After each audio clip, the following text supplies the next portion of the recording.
Hello, and welcome back to another episode of Unfiltered and Functional. I'm your host, Mandy, and I am here with my darling Sasha. Hello, hello. And we've got a really great episode for y'all about stomach acid. I'm not even gonna make you guys wait to hear what the topic is. It is stomach acid.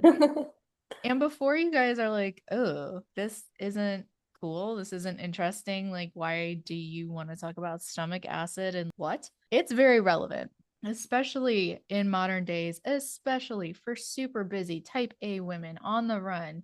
Gotta check off all the boxes, go, go, go. All of us high achievers out here, because I know, like, at least in this room, in this little podcast area, that's both of us. We've been affected by stomach acid issues. If you're out there and you're somebody that you feel bloated after meals, you get acid reflux, you can't tolerate certain foods anymore, or you feel like supplements that you might take to try and help with it don't really work, it could be because you have low stomach acid. Stress doesn't just affect us mentally, it literally will affect our stomach acid. People don't really think about it. Reason being, when we get stressed, usually we either like what, Sash? We'll lose appetite, get diarrhea. What?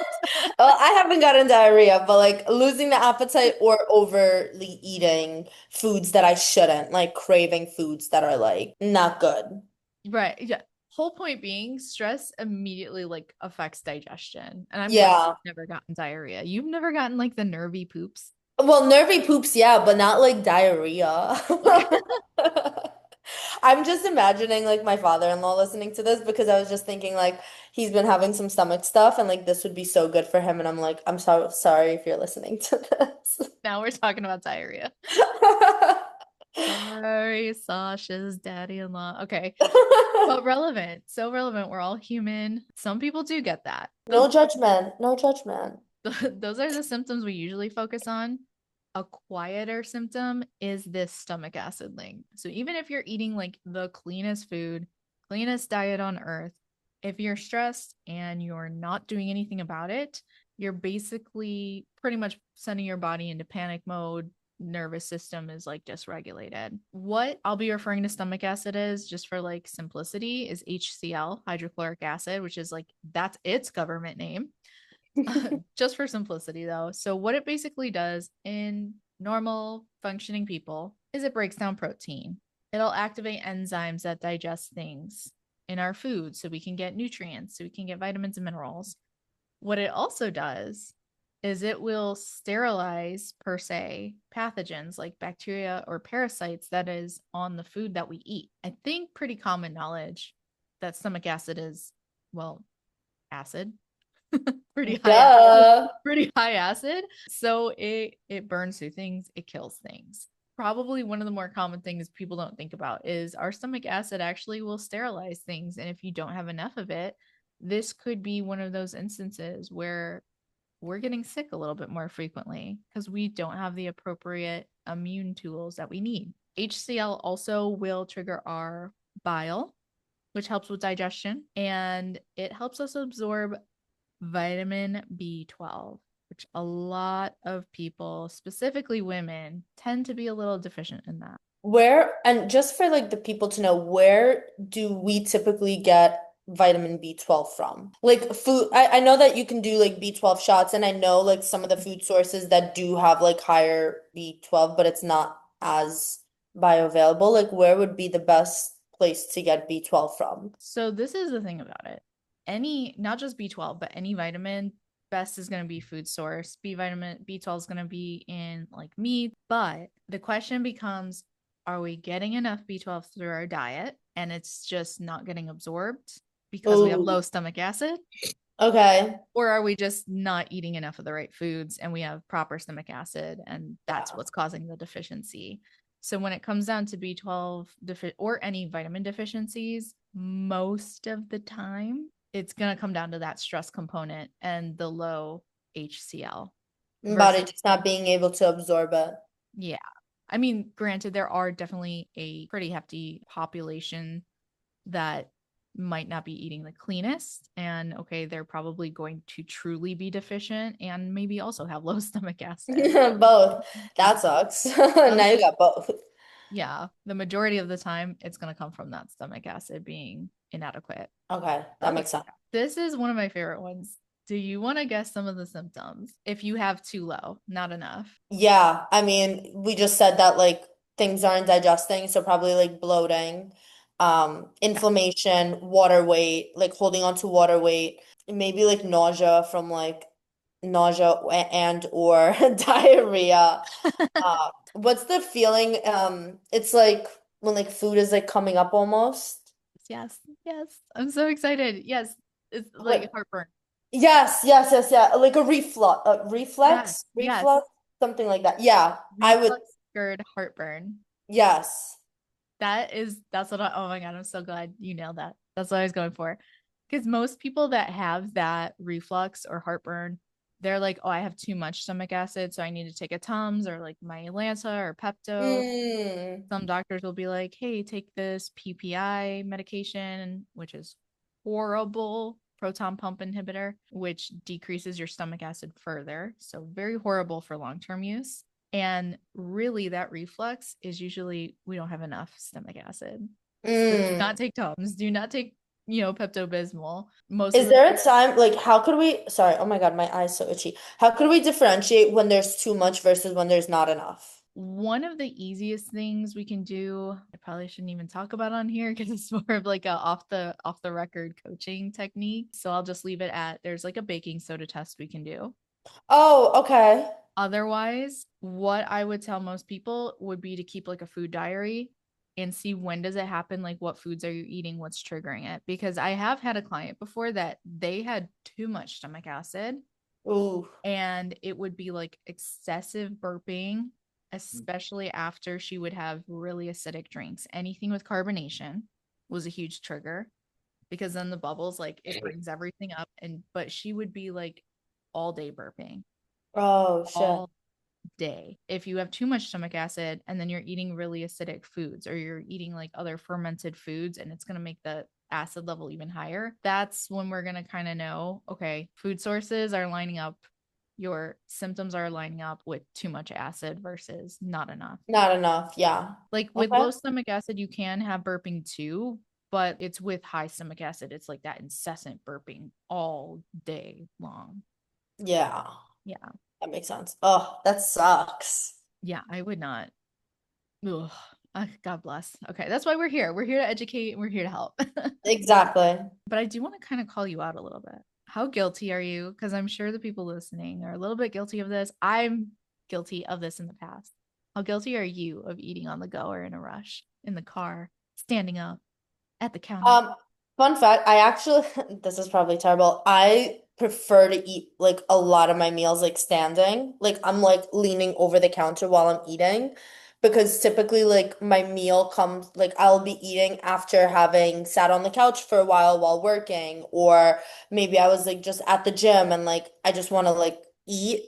So like a lot of the times like I will, and like if I want to sit, this is terrible, but I'll like jump up on the countertop and like sit on the countertop and like eat like while AJ's like cooking or like doing his thing.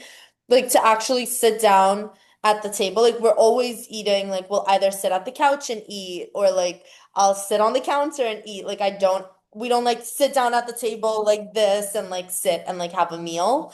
I used to be really bad about eating in the car because I would be like driving to work, driving to a client, driving to an appointment, driving here, driving there, and I would be nuts about bringing food with me. Now I've gotten way better at it, and like the most that I'll eat in the car is like my rice cakes on the way to the gym or like something small that it's like not anything super like a full blown, like I would literally be sitting and eating like chicken and asparagus like in the car, and like I don't do that anymore.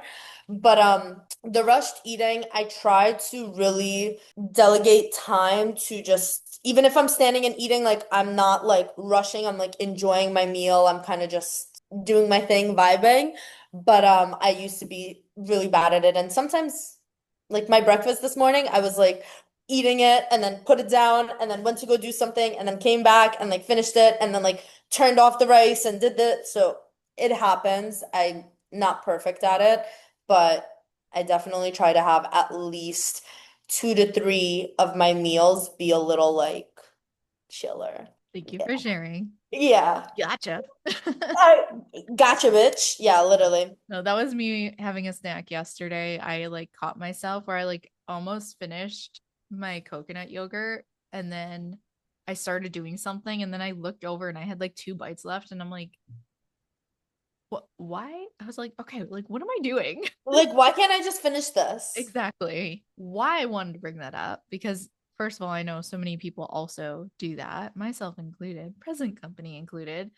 I try and be mindful about it and I do catch myself, like I said. But one of the reasons why paying attention to this and kind of doing your best to slow down during meals, which we've talked about before, is your body can register that eating on the go, standing up, eating upside down, doing a cartwheel, I don't know, whatever whatever people are doing in their own That's a bad home, idea. bad idea for sure. Your body registers that as fight or flight sometimes or sympathetic. So up here, you're like wired, even though you're eating.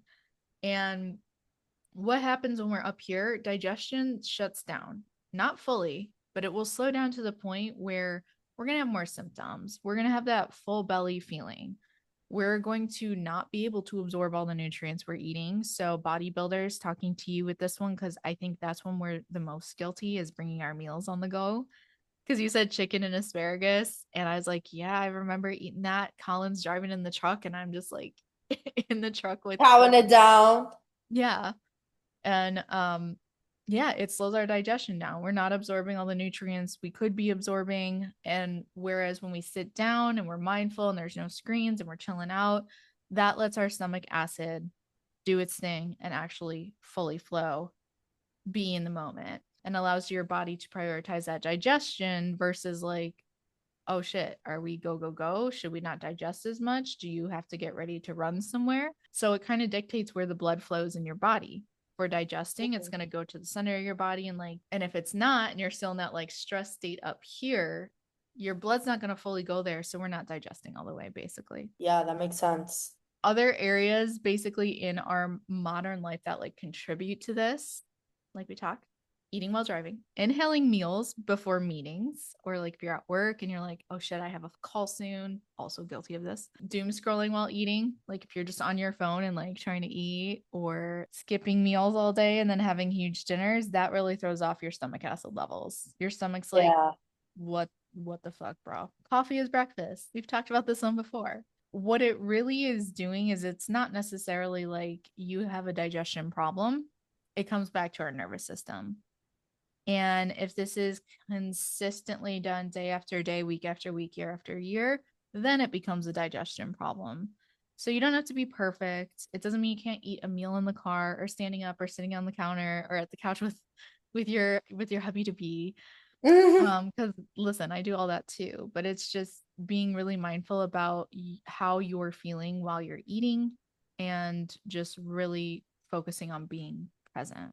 Yeah. Is there anything that you do for yourself, like before you eat, to kind of like switch your brain from go mode to like, wait, chill a little bit? Yeah, put my phone down.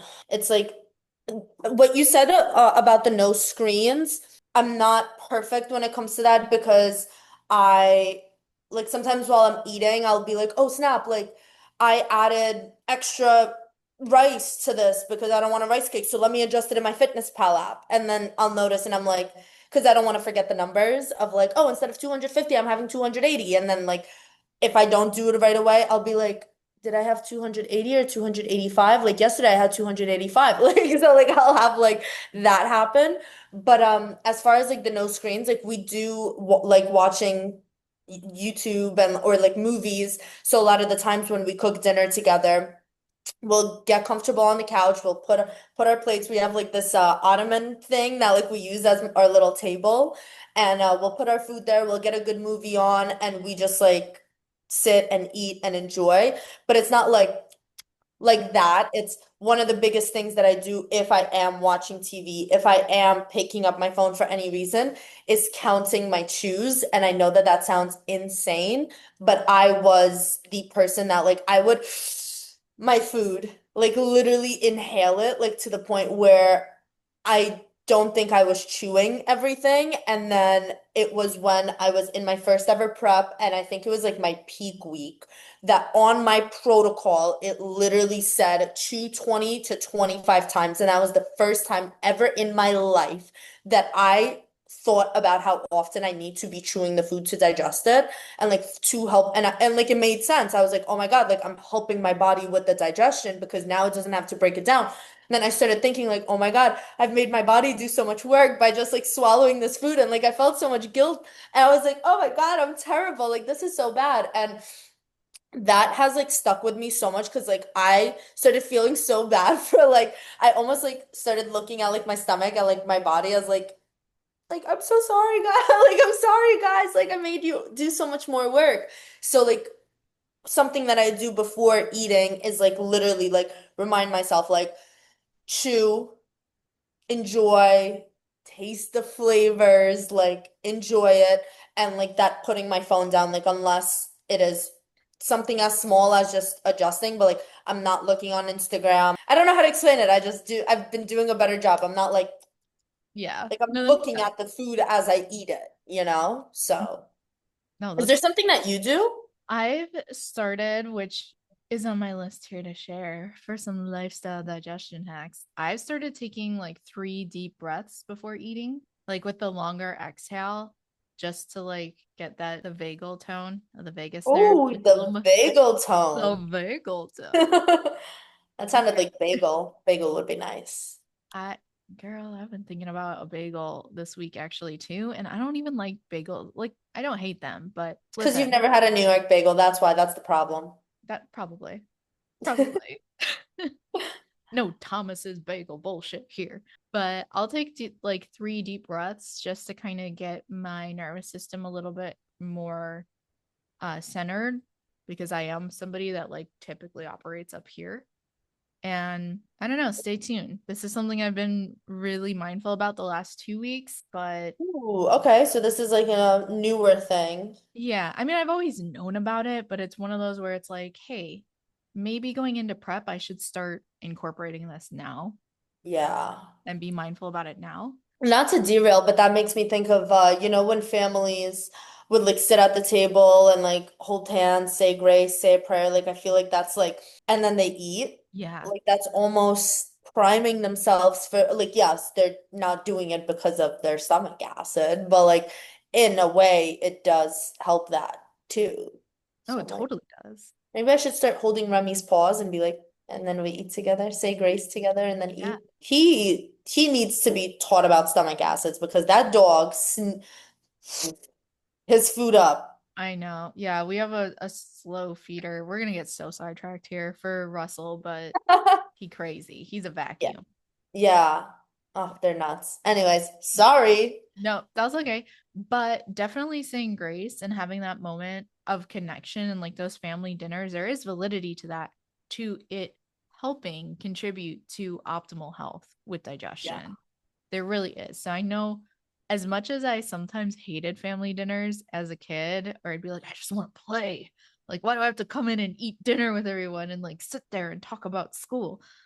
It really does help your body digest better. So Yeah. that's also a good point to bring up. A couple other things that people can do: sit down, be humble. No, I'm just kidding, but do sit down. And some people do be humble. Chew your food thoroughly. So, like Sash said, definitely, I think, was it like the monks chew their food like 30 times? I tried that one time. It is very excessive. Yeah. I feel like 15 to 20 is like a nice bridge spot for sure. And like that in itself is a lot too. Yeah, it really Like is. typically people like chew like 4, 5 times if even before swallowing. Mhm. Here we're talking about like make your like chop your food up like it's ground beef if not smaller. Yeah. Yeah, it helps though too. And actually, that's a good point too. I always tell my clients this, but spread your protein out throughout the day. Protein, for as great of a macro as it is a big molecule. Speaking in the body, it's huge. So it's a little bit harder to break down with the stomach acid. So if you're short on protein at the end of the day and you're trying to cram in like 60 grams of protein, 70 grams of protein, like you are going to make the problem worse. Get ahead of your protein, plan your meals ahead of time, space the protein out. That's really helpful. And the other thing that people don't think about, especially if we have like really crazy busy jobs, lots of calls, meetings, do not chug your water While before you you eat eat or after you eat. You are literally diluting your stomach acid and creating a soup in your belly. of not enough stomach acid. Like you can take sips while you're eating, especially something's like salty or you got a lot of seasoning. You can sip, but like if you are at work during the day and you're like, oh, I'm behind on water, this is not the time to chug. Chug away from food. That will help your stomach acid. You can also add bitter foods. I personally hate arugula, but that one is actually really, really good for stomach acid support. I just don't like the taste. Or lemon and apple cider Ooh. vinegar. And that's something that we have in our morning GI drink. So that is actually really, really good for supporting the stomach acid levels. I'm going to go ahead and cut things off there today because that's like, I don't think I've said stomach acid more in my life. I said I was going to say HCl and I was like, let's just go with stomach acid. Yeah. But thank you for your beautiful gems of contribution, Sash, and for being here Anytime. with me today. It Yeah. Thank you for having me and always teaching the people about stomach acid and how to not have diarrhea. true. If you guys are interested in learning more about stomach acid or you have questions about like, do I not have enough or do I maybe have too much? Or you're looking for a coach who knows about the baking soda test, because I'm not going to just throw that out there to the world. Go ahead and slide into our DMs. I'm going to put our Instagram information in the show notes. If you all would be absolute little sweet dear hearts, please give us a thumbs up on YouTube, rate us 5 stars on Spotify, and check out Sasha's podcast that comes out every Sunday, Sculpt Sessions. And we'll see you next Monday.